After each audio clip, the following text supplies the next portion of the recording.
Mm.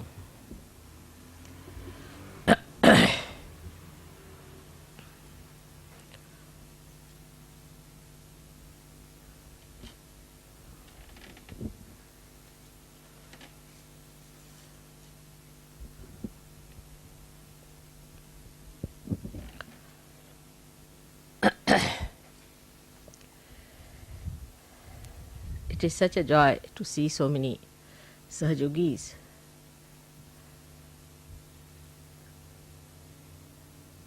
of such high evolution.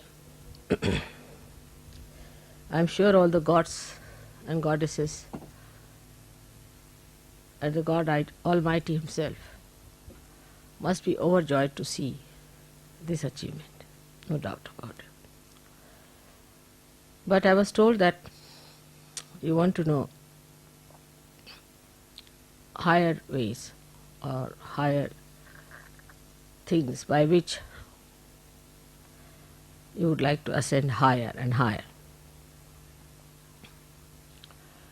In the Samadhi state, first is the thoughtless awareness, as you know, called the Nirvichar Samadhi. And then into the other state, which is called as Nirvikalp Samadhi, where it is doubtless awareness, is two stages, savikalp and nirvikalp. Most of the Sahajogis now are on the savikalp, not yet at the nirvikalp. And to rise up to the nirvikalp, we must understand that we have to do little more about it. So far we had our physical problems which are solved. Physical needs, comforts cannot dominate us anymore. We can live in any conditions like Brahmapuri. We enjoy all that. That shows that we have now risen above the conditions that are laid down by the material life or the matter. That's a good state where we have reached, which is also very difficult for people. Normally people are extremely fussy. They are worried about worldly things, worldly possessions, worldly material problems. So many of them would come and tell me, I haven't got this job, I haven't got that job, this is to be done, that is to be done. Then the second subtler attachment is to our emotional side, like my mother, like my brother, my sister, my wife, my children. And we go on bothering Sahaja for that my friend should be cured, my brother should be cured, my sister should be cured. That's a very subtle thing. We do not understand that in the realm of God, those who enter can only be benefited, not those who do not enter into that. For example, if you have a relation living in India, you cannot send him the benefits of an Australian citizen. So first of all we must know that they have to be the citizen of God's realm. So unless and until we give them realization, take them to that level, they are not entitled. So we should not have any obstinacy about it. No obstinacy. Many of you have overcome that part, that you are not attached to a particular type of a relationship who are not in Sahaja Yoga. Many of you have got out of it. But then how to overcome higher attachments? Like there are attachments that I should write a book on Sahaja Yoga, or I should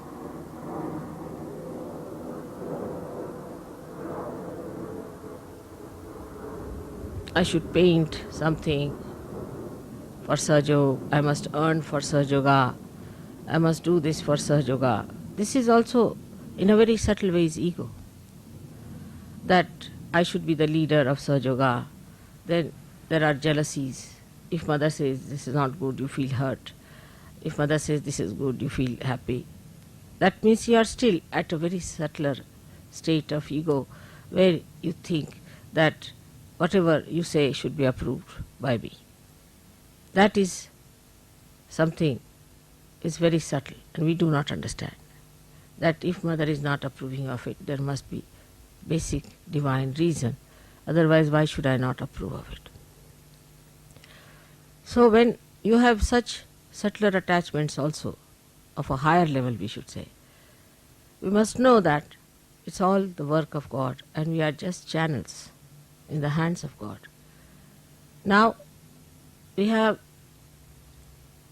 a very good example, as I have told you many times, of the little cell at the tip of the root of a tree.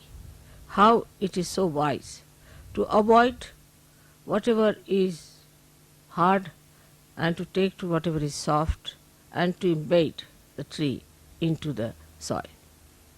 It has that innate wisdom with which we also are endowed. And we have to work it out in such a way that we do not get involved into anything which is extremely hard. Like I would say, some people wanted to go to Tasmania. By my hint, I told them, don't go, it won't work out. Tasmania is not a place where you can achieve anything. I knew it was impossible, but they thought they are going to do Sahaja Yoga, great job. So they went there. They came back all possessed, in a bad shape. And then I had to get them all right. So now you people don't misunderstand me so much as you used to. But still you do things which should not be done. To understand that whatever I tell you is for your ascent, you need a kind of a state of mind which is a detached mind. And the detachment is visible, very clear cut in a person, that he is neither very emotionally attached or he is neither nor very physically attached, but he sees that the progress of himself and of the society is the point. Like the cell knows it has to progress for the betterment of the tree, but it has innate wisdom to do it in such a way that it never harms himself or does not harm the tree. So, the progress of a mind which wants to develop has to be such that you should move with a balance, with a witness state, and see for yourself how far you should go and how far you should not go.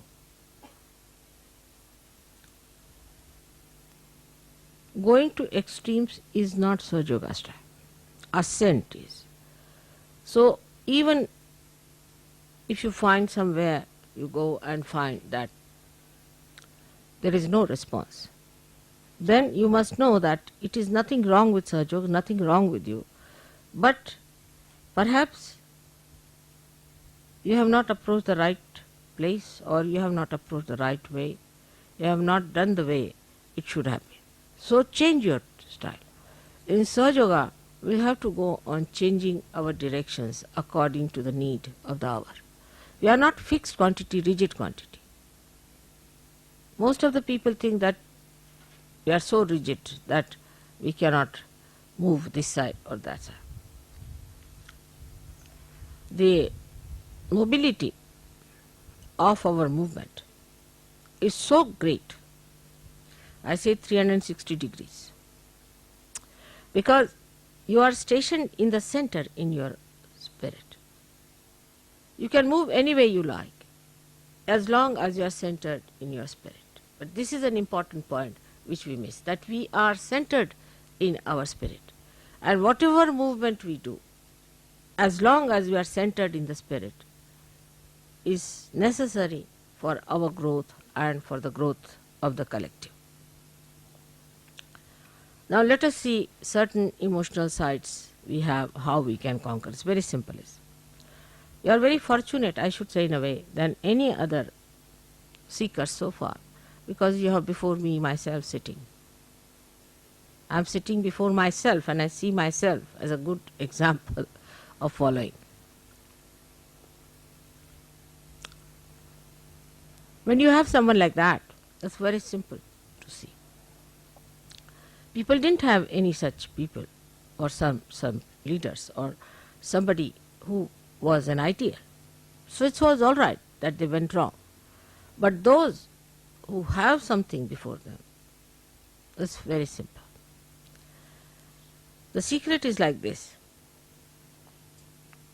Now, when you are subtly attached to something, so to say an emotional side of something, or you always like to be on the negative side, or too much of a positive side, in the sense that you aggress others, then you must discriminate. If it is an aggressiveness that you see in yourself, witness in yourself, then you aggress yourself. That is the best way to get rid of it. If you are a hot-tempered person, better get angry with yourself at least 10 times. And then you will see that your temper will mellow down, because all that is coming out will be directed towards us. Now this is the discrimination you have to use, and be honest about it. The another side could be that you are very left-sided, emotional, extremely emotional about things, and you cannot get over. Then that's the best. Divert your emotions to me. Put your emotions to me. But do not aggress me. This is the discretion you have to use. When you have aggression, you aggress yourself. And when you have emotional attachments, direct it. It's very simple to do. What pleases mother? Very simple things. What does it please her? Very simple things pleases her, like flowers. Now, people say that we are going in the garden, mother, we found these flowers for you. It's a good idea. But how much attention you have put to it, that we have to give a flower to mother. Now what flowers she likes? She likes fragrant flowers. Alright, from where should we get a fragrant flower? It's very simple. It's a shop. When you are going around, be on the lookout. There must be some shop with fragrant flowers. In those months, what flowers come in? What flower am I going to give to mother? The whole direction changes. You see, you become so beautifully attached to me, and I have to gain nothing out of it. But by attaching yourself to me, you gain something. Like the river Ganges flows, and if you dip in the river Ganges, the poor river Ganges doesn't get anything. But you get the blessings of river Ganges. In the same way, you have to think that if we have to attach ourselves to mother, we must put our attention completely, entirely to it. Little things you do. What should I do for my mother? How should I please? It's not what you give me is important. It is how much heart you put into it. You know the story of Shabari. She was a very simple woman, an old lady with very few teeth. When Rama was coming, she said, what should I give to Shri Ram? All right, she went round and round. They were in the forest, some small little, what we call berries, bear. And she thought, it may not be sweet for my Ram. How will I give it? So she picked them up. She used to test them with her teeth. One teeth she used to pierce in it and see if it is sweet. And then she would collect those. And those who were bad, she threw away. When Shri Ram came, she said, Shri Ram, I couldn't get anything but this for you. Will you have it? Now, Shri Rama, being an incarnation, knew the depth of the love of this lady. He took it up in his hand. He knew that this is given by great love of a great heart.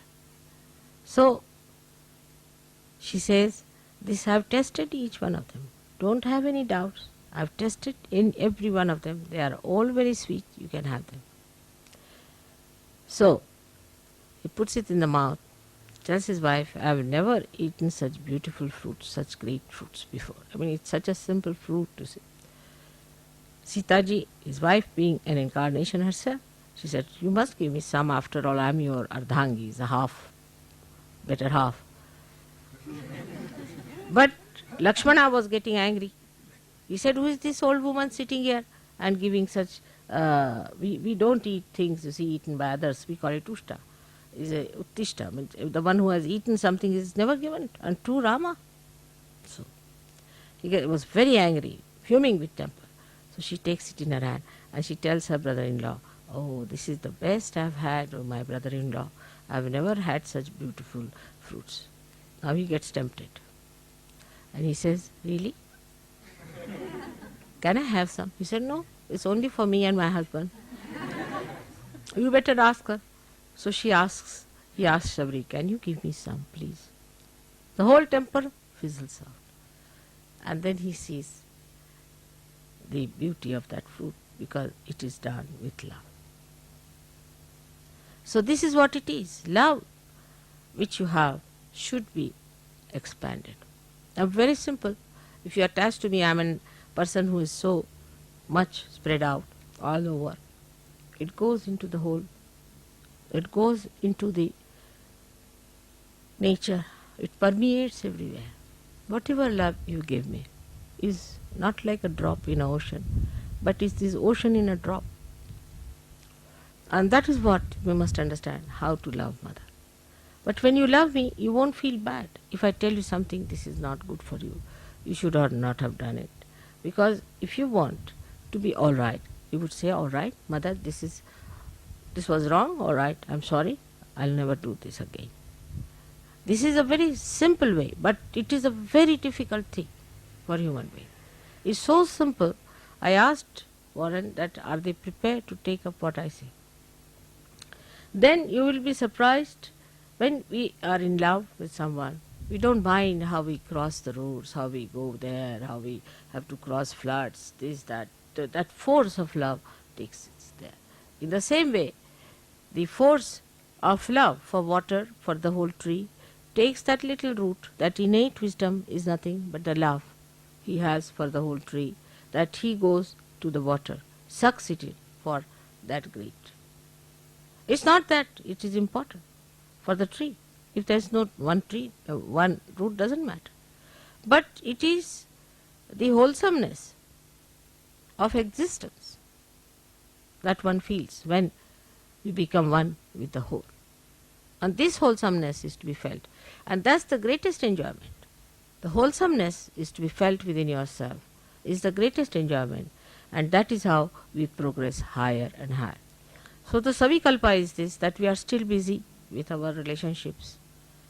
We notice that Mother has married us, given us good husbands, good wives. We are very happily married. And we are enjoying our married life. And we are looking forward to greater marriages and better marriages. But that's not the end of it, not at all. This is just the beginning, just the start. And after this has happened, if you get attached too much to it, then you have lost the point. Lost the point. The marriage has taken place like an electricity. You see, if you plug it to the mains, it is not for getting attached to oneself, but it is for the use of that instrument. So the marriage is an instrument which is to be used, which is to be completely understood for the purpose of enlightening others. So first thing is that Sahaja Yoga is our aim, is our dharma, is our being. That is the main thing. All the rest of the things come later. Supposing then you find your wife or your husband are getting materialistic, better to depart. Tell them, no, we cannot. See, for me this is important. Marriage was just a means to an end. But the end is different. So we can give up this means, we'll have another means. And this is to be understood in its true color. If your marriage doesn't give you progress in your spiritual life, better to give it up. And that's what I have been telling everyone about it, how to get over your emotional problem. Some people have aggressiveness in them. Now, when they are aggressive, then what happens? That some people, I told you you'll get breeze. You're getting the breeze all right. and look at the shade. You see how the nature acts, how the nature helps. Just look at the nature, how subservient it is. It enjoys that way. You must have heard about what happened in Perth, what happened everywhere. See, the nature is so subservient. Why? What is the need? Because it gets the blessings. It gets the beauty of wholesomeness, of doing something for the whole. This is the wholesomeness. The wholesomeness of the whole job is to be understood.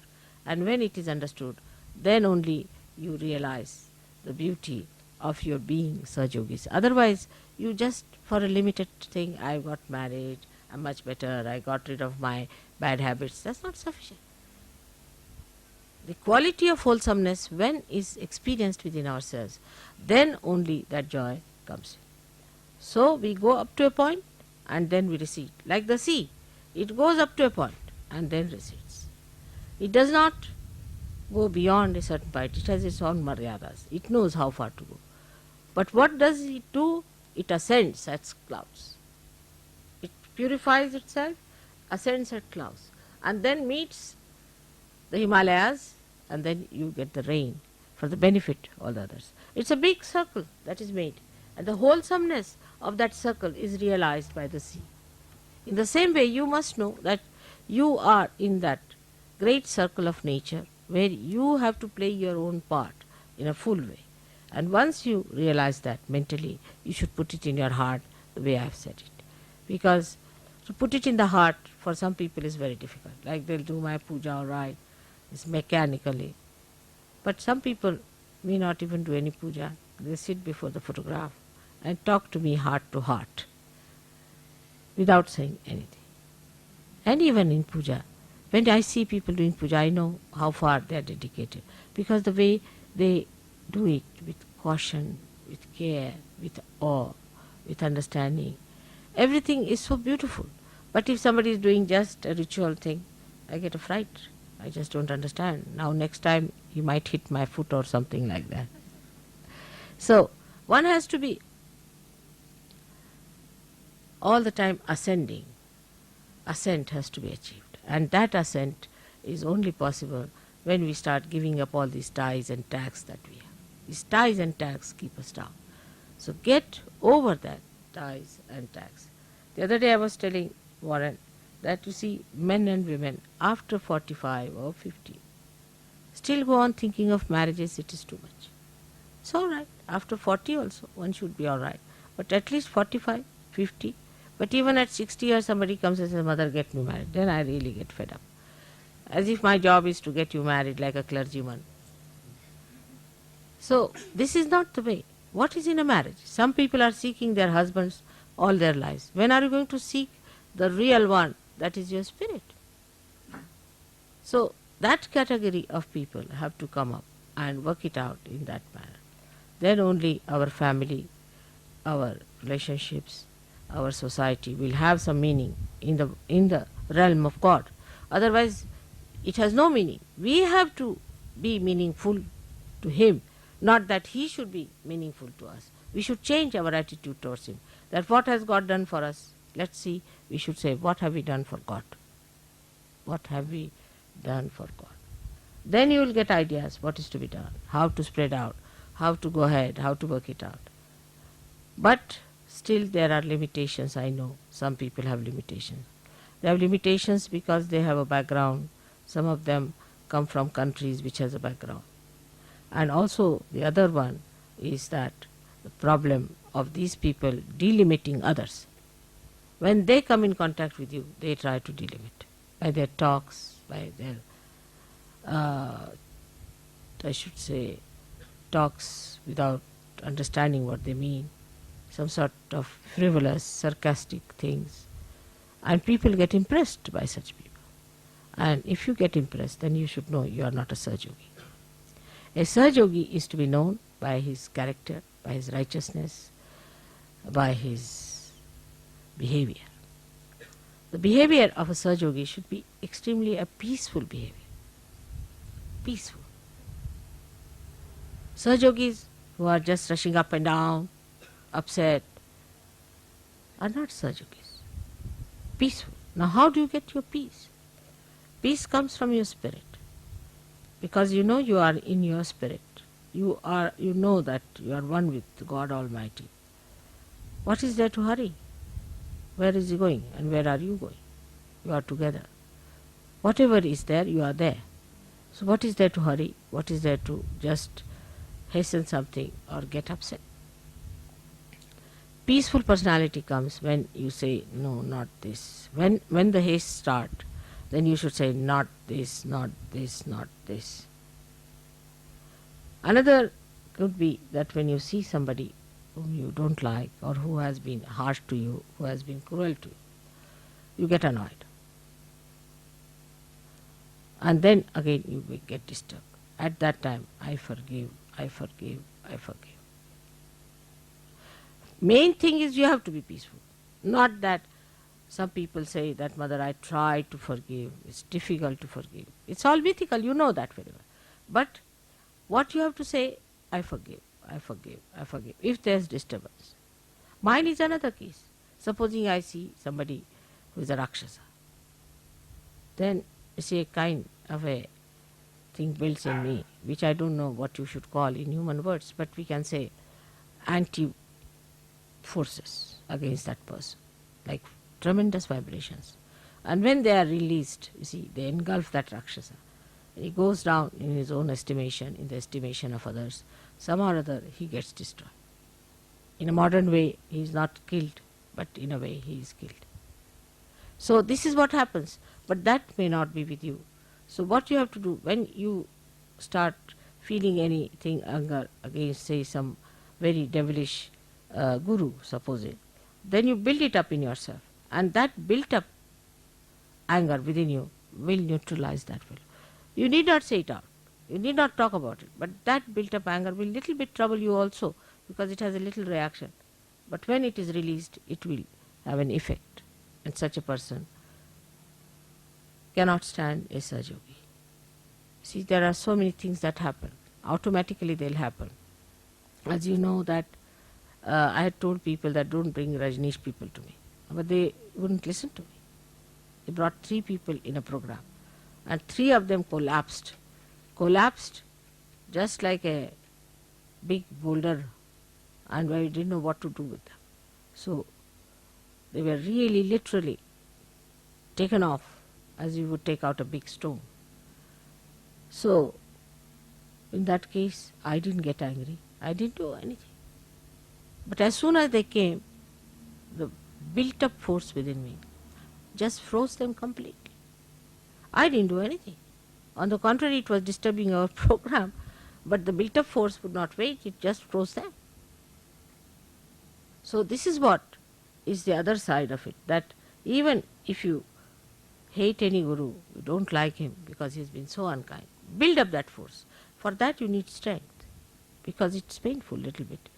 Build up that strength within you to hold that sword in your hand. Then you get the sword, and then you cut him off without doing anything. It's just cut off. So going to that limit where we find that some people are so sinful, so horrid, so devilish, that they should be punished, no doubt. But for that you don't punish. Let the divine do it. But your force built within yourself can do it. You should try all these things within yourself and see it works out. Now for meditating, many people think that 4 o'clock get up, do this, that, and it's very difficult in the beginning. There's no need for you to get up 4 o'clock otherwise, but in the beginning it is necessary. Because why say get up 4 o'clock? You are such slaves to your sleep, because you sleep such a lot. Early in the morning you sleep such a lot. So just to overcome that habit of yours, of sleeping, of sloth, you should be able to get up any time that you have to get up. Because we are on war. We are on war path. Which time is free for us? Any time, whether I sleep or I am awake, I am fighting. I don't find even a single minute that I am not working. So this is what it is. You have to get up in the morning, because you have to train your body better behave yourself. Supposing your body cannot sleep on the ground, Make your body sleep. Let's see what happens. This is the tapasya. This is the penance through which the Sahajogis have to go. That they make their body their slaves in the sense that they can use their body. That doesn't mean tomorrow I want you to be sitting on the bed of thorns. Again, I have to always take the extreme side to which you people go. But if your body tries to be funny, better tell the body, you behave yourself. What do you mean? Why can't you do this? Why can't you do that? There are so many habits we have which we should watch. Some people have habits of coming forward too much all the time, to be in the public, to be there all the time, this, that. Tell yourself there's no need. If you are called, you better go. Detach yourself from yourself and see for yourself. As I said, I see myself sitting before myself. In the same way you see yourself sitting before you, and you tell yourself very clearly, now this is not the way it is to be done. This is not the way. This is not Sahaj. Why are you going forward all the time? Why are you trying to show off? Better rebuke yourself. This is what I said, aggression to yourself. And tell yourself that you have to be like a Sahajogi. Sometimes I find people laugh at wrong times. They cry at wrong times. They do things at wrong times. It's done, it's done. Don't worry about that. But next time, why did I do it? All right, next time I'm not going to do this one. This I did because I wanted to show off, or was I was emotionally disturbed at the wrong time. But the expression of love is very spontaneous. But that spontaneity to come, you must get rid of your habits. Otherwise, you can never become spontaneous. A person who has got habits cannot. The other day I was giving a lecture and one fellow got up and went out while just meditating because he wanted to smoke. So you can imagine, because of habits, how we sacrifice something that is so important, something so auspicious. You can realize it that your habits within yourself are built in because there was no tradition of dharma also. If there's a tradition of dharma, then what happens, as I told the other day, explained to them, that the fat cells in our stomach get the experiencer, charmed with the sense of virtue, righteousness, of goodness, of innocence. But if that is not so, it's like a dead another cell going in the head and experienced in dirty things, in doing dirty things, in doing something that is destructive. All these modern methods are destructive. And then you get only the sensation from that because it's a dead stuff. It needs a sensation all the time. And they start doing all these things. But now, with the Kundalini awakening, your dharma is built in. Your cells are charmed by that. So you use that power to enlighten your brain, which surrounds actually as auras over the heart. It's such a mutual understanding between the two. But you have to establish that mutual understanding. Our idea is that by God's grace, we are so many. And if we want, we can transform the world. We can bring peace, joy and bliss to this world. We could be blissful if we count our blessings. And we will be joyous if you get rid of your tags. We'll have to fly. Then only we can be joyous. And for this, we have to have our balance, our ascent, and then the desire to fly into the whole universe. How to do it? You can find out yourself. It's not difficult. How can I do it? Face yourself. Find out about yourself. Don't justify yourself. Don't be miserable. Some people identify themselves with miseries and like to enjoy their miseries. Stupid things these are. Absolutely. Such miserable looking people have nothing to do with Sahaja. So you have to be joyous, happy, balanced, well behaved, sober. Outwardly it will show whatever is inward. All your dignity will express if there's dignity. So if you just have a dignity outside, it will drop out in no time. So all these things can be built from inside out, not outside in. And once they are built outside also, then they are best. But outside, what we have to do is to put ourselves outside. That's all. Now Nirmala is sitting there, I am sitting here. Now Nirmala tells me, then I tell Nirmala. Let's work it out that way. And when we work it out, then things will be very easy, because now you have a state where you are separated from yourself. So that is the state of nirvikalpa, where you are not attached to anything. You don't have any habits. You are not attached to anything. You have no diseases. You have no troubles. You are above everything. You do not try to complicate things for me. You do not try to say things more than me. You just take it a hint, sufficient. Mother said so, all right. But some people have another bad habit. Mother said so, so this is so. Use your discretion. How can mother say? If she has said something, there must be something in it. Must understand. Like Warren asked me, Mother, should I marry? I was stunned, I was stunned. But I didn't know how to tell him off. I said, as long as you think you will be happy, it's all right. Any person at that time who was not so mad would have seen the point. But that time he wouldn't understand. In the same way, with everyone it happens that when I tell you something, you don't understand. Most of the marriages have failed where you have said, I want to marry someone. 99.9. When I have said you marry someone because you have been living with that person something, such marriages also have failed, I have seen. But mostly the marriages we have chosen do not fail, because there's a divine hand. It's all planned out. May God bless you all.